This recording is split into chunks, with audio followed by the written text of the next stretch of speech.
Freelancing without a system or without systems in place is like baking with your eyes closed. You'll end up stressed, messy, and wondering why you keep burning out. If every new client feels like you're starting from scratch, every project feels like chaos, and you're stuck doing everything manually, it's not that freelancing is hard. It's that your systems are missing. But don't worry, I'm about to give you the freelance business blueprint you wish you had since day one. Most freelancers struggle not just because they lack talent. They treat their business like a to-do list and not like a system. No client onboarding flow, no service delivery checklist, no follow-up strategy. Everything's just vibes and deadlines. And that's why burnout creeps in. Then things slips through the cracks and scaling feels impossible. Hey, it's Jam, the founder of Barangay University, and welcome to our latest series called No Experience to Freelancing Spoonfeed Edition.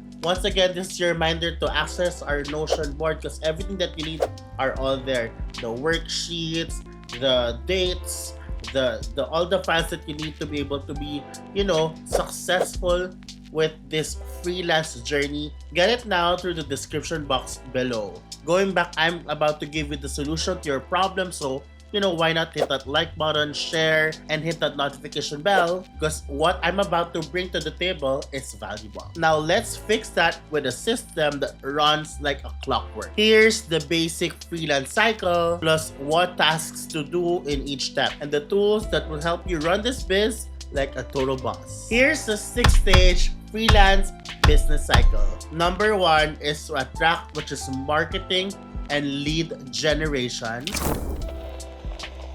Because you can get clients if they don't know you exist, right? So tasks here is that you can post in social media, you can engage on Facebook groups, you can do LinkedIn too, then you can send outreach messages or emails, or set up a lead magnet or like an application form. Tools that can help you are number 1, Canva for social media content.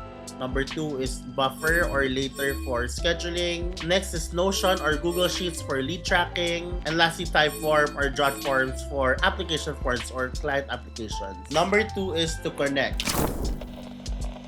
This is where discovery calls happen. The tasks here is number 1, book a call and then ask the right questions, present your pitch deck, then talk about timeline, scope, and budget. What are the tools that you can use here? Number 1 for booking is Calendly, and then for the call you can use Zoom or Gmail, and then for the pitch deck you can use G Slides or Canva. I personally use Canva, and then for notes you can use Notion or Google Docs. The third part of the cycle is to close. So this is when contracts and invoicing happen. No contract, no work, no invoice, no payment, period. Task here is to send that proposal, get that contract signed, send that invoice, our favorite part, and receive upfront payment, okay? At least 50%, please. What are the tools that you can use here? HelloSign, Bonsai, or DocuSign for the documents for signing, PayPal, Stripe, or TransferWise for the payments, and then Notion or Bonsai for proposal templates, but I usually use Canva for this. It's really up to you. Number 4 is to deliver. This is what you call service fulfillment. It's time to do what you do best, but with structure. Task here is to onboard the client. Next is to set project milestones. Next is to share deliverables. And lastly is to get approvals. Tools that will help you execute this is, of course, number 1, project management tools such as Trello, ClickUp, Asana, Airtable, whatever it works for you. Number 2, if you have the budget, you can do Loom if there's something that you can demonstrate, but you can definitely record through Zoom at the same time. Next is Google Docs or Dropbox for file sharing. And the number 4, this is my favorite, Notion for client hubs and progress boards. The 5th part of the cycle is a wrap. That's when you get feedback from the client and offboarding. Don't just vanish after the delivery. Wrap it like a pro. First is to send the final deliverables. Number 2 is ask for a testimonial. Third is to share a feedback form. And lastly is to send a goodbye message or, upsell message if you have.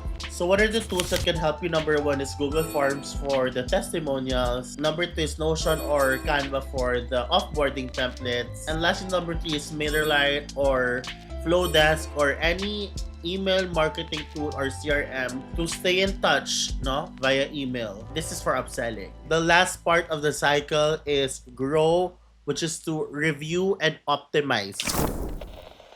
This is when you review your current systems and prep for the next level. The task that you do here is number one, review what worked. Number two is to check what took too long. Number three is to automate or template repeatable tasks. And number four is to adjust pricing and offers. The tools that you can use here, number one, Notion for system dashboards, Toggle or Clockify to track your time, Zapier, my favorite for automations, my favorite ChatGPT to systemize everything faster. So once you build all these systems, something amazing happens. Clients' flow is faster and smoother. Projects feels less overwhelming, and you actually get to enjoy the freedom part of freelancing. Remember, you don't rise to the level of your hustle, you rise to the level of your systems. So your goal now is to build that business system. At this point, I have a free business system template.